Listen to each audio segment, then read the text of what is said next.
नमस्कार, आप देख रहे हैं ग्रामीण आस्था और मैं हूं आपके साथ जितेंद्र। अभी हम मौजूद हैं भोपालगढ़ विधानसभा क्षेत्र में और सत्ता का संग्राम कार्यक्रम चल रहा है और इस कार्यक्रम के दौरान कांग्रेस पार्टी से प्रबल दावेदार कहे जाने वाले कपिल जी हैं हमारे साथ। कपिल जी मेघवाल, उनसे जानेंगे क्या मुद्दे हैं, किन मुद्दों को लेकर वो जनता के बीच पहुंच रहे हैं और अपनी बात रख रहे हैं। सबसे पहले बहुत बहुत स्वागत कपिल जी। नमस्कार। कपिल जी, जानना चाहूंगा कि क्या आपका पारिवारिक बैकग्राउंड है, किस बैकग्राउंड से आप यहाँ निकल के यहाँ पहुंचे? पारिवारिक बैकग्राउंड ये है कि हम 7 भाई 3 बहन है, 10 भाई बहन का परिवार है जी। और किसान परिवार से बिलोंग करते हैं जी।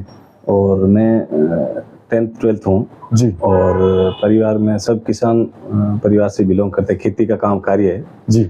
और हम लंबे टाइम से किसान परिवार से जुड़े हुए हैं जी। और पॉलिटिक्स में भी मैं ही कुछ जुड़ा हुआ हूँ करीब 20-25 वर्षों से। जी। बाकी परिवार किसान परिवार से। शिक्षा का क्या स्तर रहेगा आपका? शिक्षा मेरे 12th है सर, 10th 12th।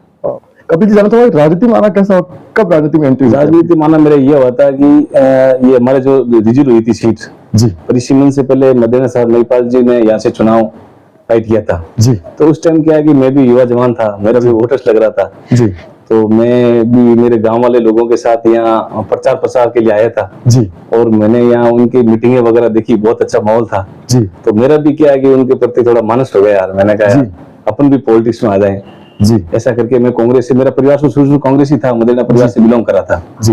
लेकिन मेरा उस टाइम मदेना साहब महिपाल जी के चुनाव के टाइम मेरा उसमें बिलोंग हो गया था कि रुचि मेरी बढ़ गई थी कि अपन भी कुछ इनके कांग्रेस पार्टी में कुछ काम करें, अच्छा बनेंगे अपन भी जी। तो मेरी शुरू से सोच रही थी। हमने महिपाल जी मदेना को अच्छे वोटों से जीता करके अवश्य विधानसभा में विधानसभा जयपुर भेजे जी और उसके बाद हमारा ये 2008 में परिसीमन हो गया था जी।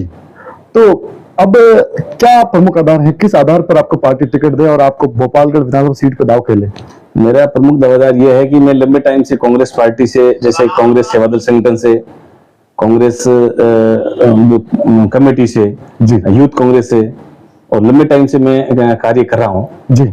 और मेरा जो जनता के अंदर अच्छी पकड़ है क्योंकि मैं यही रहता हूँ, भोपालगढ़ ही रहता हूँ जी। तो मैं लंबे टाइम से यही लोगों की सेवा कर, जैसे हॉस्पिटल है, तहसील है, कोई भी यूपी सेवा है, उनकी मैं वहाँ देख रहा सेवा करता हूँ जी। आपके सामाजिक जीवन में कौन कौन से बड़े कार्य रहे होंगे? मेरे सामाजिक जीवन के अंदर मैंने तो काम तो पार्टी के साथ भी किया और पार्टी के अलग भी काम किए जी। जैसे हॉस्पिटल में कोई ब्लड डोनेशन कैंप कराना, आंखों का निःशुल्क ऑपरेशन करवाना जी। और जैसे कि गौशालाओं का है, बहुत सारी काम किए मैंने जी। अब मैं जानना चाहूंगा कि जो वर्तमान में गहलोत सरकार है, गहलोत सरकार के कामकाज से आप कितना क्या संतुष्ट है? मैं गहलोत सरकार से योजना से बहुत ही संतुष्ट हूँ जी, क्योंकि इन्होंने इतनी योजना ला के रख दी कि उसका मैं खुद भी पूरा फायदा नहीं ले सकता, इतनी योजना उन्होंने ला के रख दी जी। और मैं धन्यवाद देता हूँ, शुक्रगुजार हूँ गहलोत सरकार को। हमारे लिए भगवान है जी, भगवान का रूप है और ऐसा हमारे राजस्थान को बार बार मिले जी, ताकि हम गरीब जनता, जैसे कोई भी छत्तीसगढ़ में कोई भी जैसे गरीब जनता, उनके लिए बहुत फायदेमंद है। कारण ये है कि जैसे हॉस्पिटल में है जी, जो बंदा कोई हॉस्पिटल जाता है उसको पता चलता है कि गहलोत सरकार की क्या योजना है जी। तो मेरा निवेदन यही रहेगा कि सबसे ज्यादा तो गहलोत सरकार ने काम किया, बहुत ही काम किया, 3 बार में भी बहुत अच्छा ही काम किया जी। कभी विपक्ष का आरोप है कि ये जो रेवड़ियां बट रही है, चुनावी रेवड़ियां बट रही है, तो उसका क्या कहना? ये तो फालतू की बातें हैं। ये तो उनकी क्या है कि दूसरा कोई बोलने का उनके सामने कोई ऑप्शन नहीं है जी, तो उनकी बात यही लग रहा है कि रेवड़ी बांट रहे हैं जी। मैं जानना चाहूंगा कि भोपालगढ़ से वर्तमान में आरएलपी से पुखराज जी करके एमएलए, उनका कामकाज कितना क्या संतुष्टपूर्ण? पुखराज जी करके एमएलए साहब है, बिल्कुल यहाँ से वो क्या है कि आरएलपी से एमएलए बने हैं जी। बाकी उन्होंने जो कामकाज है वो सरकार में एमएलए है नहीं जी, लेकिन उनके अलावा भी अशोक गहलोत साहब ने भोपालगढ़ को कभी अनदेखा नहीं किया और बहुत सारा काम किया। जैसे ट्रोमा सेंटर है, 5 कॉलेज हैं, अभी हमारा ठीक है, भोपाल में बहुत अच्छा काम किया जी। अब क्या मुद्दे रहेंगे, क्या समस्याएं बची हुई है, जिन समस्याओं को लेकर आप इस बार मैदान में उतरेंगे और जनता से अपने लिए वोट मांगेंगे या कांग्रेस पार्टी के लिए? हमारी पहली प्राथमिकता ये रहेगी कि भोपाल में जो आम जनता गरीब है जी, जैसे उनका कोई बीपीएल में है, उसका फायदा नहीं मिला, उनको फायदा मिलेंगे जी। जैसे जो एनएपीएस से गाँव है जी, उनमें काफी टाइम से लोग घूम इधर जैसे वंचित रह गए, कोई कारणवश त्रुटियां रह गई, जैसे कि एनएपीएस के अंदर लोग वंचित रह गए, उनको हम वापस त्रुटियां रहेगी, उनको कुछ शुद्धिकरण करवाकर वापस उनका करवाएंगे जी। तो रही बात दूसरी, जो ये जो विपक्ष कह रहे हैं ना रेवड़ियां बांट रही है जी, ये तो इनके पास दूसरा कोई मुद्दा भी नहीं। रही बात दूसरी, रेवड़ियां नहीं है, वो गरीब के लिए सच्चे दिल की सेवा है जी। जिस गरीब को एक यहाँ जैसे कोई स्टेशन पे बैठा है, कोई कहीं बैठा है जो मजदूरी कर रहा है, उसको जो जैसे कि 100 रुपये का फायदा मिला तो यही सोचेगा कि मेरे लिए ये अच्छा है जी। तो गरीब के लिए सबसे अच्छी योजना है। हॉस्पिटल भी ये सबसे जो जैसे ट्रॉमा सेंटर हमारे भोपाल के अंदर खुला है, जैसे ये मदरसा वगैरह खुला है, इसमें शिक्षा का बढ़ावा दिया है। मतलब जैसे कि माइनॉरिटी एरिया SC/ST के अंदर या छत्तीसगढ़ में भी हर जगह जैसे कॉलेजें बढ़े, स्कूलें बढ़ी, माध्यमिक बढ़ी, जैसे कि इंग्लिश मीडियम बढ़ाए। बहुत अच्छे गहलोत साहब ने हमारे यहाँ भोपाल विधानसभा नहीं पूरे राजस्थान में बहुत अच्छे काम किए। अच्छा, तो क्या मुद्दे रहेंगे इस बार, आपके क्या मुद्दे रहेंगे, लोकल क्या मुद्दे रहेंगे जिन मुद्दों को लेकर जनता के बीच पहुंचेंगे आप? लोकल मुद्दा ये रहेगा, मैं भोपाल से यहाँ लोकल हूँ तो मेरे सबसे पहले समस्या तो ये आती है गरीबों की। सबसे पहले मुद्दा ये रहेगा कि भोपाल के अंदर सीवरेज लाइन नहीं है जी। नगर पालिका तो बन गई लेकिन सीवरेज लाइन नहीं बनी जी। करोड़ों रुपए का जो अभी रोडों का काम हुआ CC ब्लॉक का जी, वो बिना फालतू में हुआ है, लेकिन वो उससे पहले सीवरेज लाइन होनी चाहिए थी जी। सीवरेज लाइन होती तो वो डबल खर्चा नहीं बढ़ता, क्योंकि उसको तोड़ना पड़ेगा, वापस सीवरेज बनेगी। तो इसलिए सरकार का पैसा हो जितना हो सके उसको मतलब बचत करनी चाहिए, क्योंकि वो पैसा सरकार का नहीं, एक आम गरीब जनता का पैसा है जी।